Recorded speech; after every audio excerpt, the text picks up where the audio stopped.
Hello, I'm Bart Dessart, part of the AWI Extension SA team. In this 10-minute talk, we're going to hear from Michelle Cousins of Cousins Merino Services about choosing the right eID equipment and tags. So for your enterprise, it's really important that you have a clear idea of what your production goals and benchmarks are, so that it can give you a really good guidance of where you need to go with what you're trying to measure, and then that will help you with deciding on your equipment and tags for your enterprise. Don't forget, when you're looking at what to purchase, to consider your current infrastructure.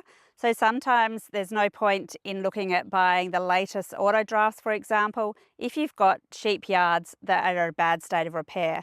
Obviously, lead-in race is really critical to the way they will work, and you'll get the sheep throughput a lot better. And so spending the money on fixing yards first may be more cost effective than going towards buying expensive handling equipment. Labour requirements is the other option to look at. So always making sure that you've got someone within your enterprise that is going to take responsibility for what you're trying to purchase, to take the time to learn it and implement its usage on farm. Consider the occupational health and safety requirements. So obviously with a lot of the handling equipment, it's going to make livestock work a whole lot safer and easier, if it's set up correctly, of course. And then looking at reducing your labour requirements, and also it helps making you an employer of choice. We're all at the moment struggling with labour. So having a farm that's seen as progressive and you're looking towards using some latest technology and equipment can actually make you that employer of choice. When we're looking at what electronic tags to purchase, it's important to have a think about what you're trying to do on your properties. Everyone has a different preference. It's important to remember that these tags all have to be NLIS compliant, so they've all had to meet industry regulations and guidelines and go through quite a comprehensive process to achieve that status. So currently we have Allflex, Datamars, Enduro, Leader and Shearwell that have been approved eID tag suppliers for NLIS in SA. When you're looking at which tags to purchase, key things to consider is the size of the print on the tag. So for those that are still using a visual identification, that size can be really helpful when you're trying to still be able to read a tag number. So the tag design is also another thing people look at. So there's a difference between the tags, and those tag suppliers all have really good websites available for you to have a look at, to actually look at the tag structure and how that will work. So you've got Leader and Allflex that have the chip in the pin, and that pin is quite thick. That can work quite well to allow airflow. It's thick enough so that the shearers don't collect it with a long blow, and does seem to be, it is also a bigger tag, so it has a larger print, which some producers like. You have the other tags that Shearwell and your Datamars that are a bit smaller and will sit a little bit neater and flatter on the ear, and some producers like those also. We have producers using all of the brands of tags. They all like them for all different reasons. So it's important just to do your own homework with what you're going to do there. I do get asked a lot about retention issues with tags. And so once again, remembering that these tags all have to meet NLIS requirements. If they don't, if you're having issues with retention or issues with anything with those tags, report them to your manufacturers. They are required to report that back, and they may have their status reviewed. Retention-wise, they will all come with that handy brochure of best application. It's worth having a look at that and following those guidelines.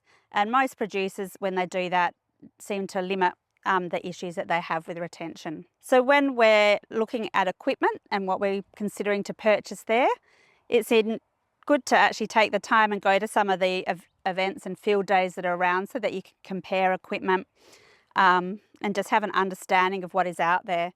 So we've got things like stick readers, scale heads, panel readers, auto drafts and our sheep handlers. And when we're thinking about what to purchase, it's what we're trying to achieve with that. A lot of producers get caught up that they have to buy the latest and greatest, but if you're only collecting a couple of traits, you can start actually quite simply with just a stick reader for compliance and just recording some basic information. Features to consider is the ease of use and size of the screen. So if that's going to be something you're going to be looking at to recall information, you want to have a bigger screen. If you're actually going to be using a stick reader, for example, to connect to some software like a laptop, then you might just need a basic stick reader because you're actually recalling that information on a screen elsewhere. The presence of custom fields. So the good thing with scale heads and the stick readers at the moment is they are like little mini computers. So everything has a price point, of course, so the more functionality, obviously it's more expensive, but it does give you that flexibility within your operation to actually record information out in the field on that device and then actually recall it as well quite simply and easily. Have a look at the weight of the readers, who's going to be using them, and the ease of downloading and uploading data from those systems. And once again, think about who's going to be using it and how that will work in your enterprise.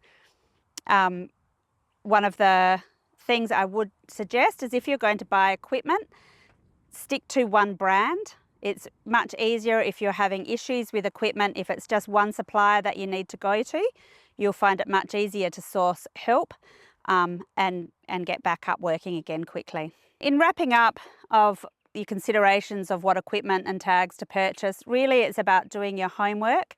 It's good to realise that we actually did get one thing right in industry in that eID tags are compatible with all equipment. So it means that you can change supplier if you like, or in some instances we do have clients that will have, if they've got two separate bloodlines on a property, they've actually used two different types of tag manufacturers for the eID tags to be able to visually pick those animals up as they draft them as well. So there's a few different options that enables you to do on farm. Just be mindful that if you're buying equipment, have a think about who's going to be using it. I can't stress enough that don't just try to use something once a year and expect to be an expert at it. Spend the time to understand it. Try to use it a few times through the year so that you stay up to date with everything.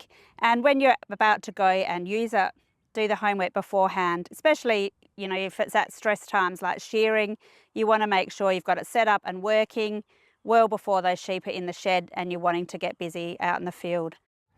Thank you, Michelle, for sharing your experience and professional knowledge of choosing the right eID equipment and tags. This 10-minute talk was made possible by Australian Wool Innovation, the Department of Primary Industries and Regions SA, and the South Australian Sheep Industry Fund.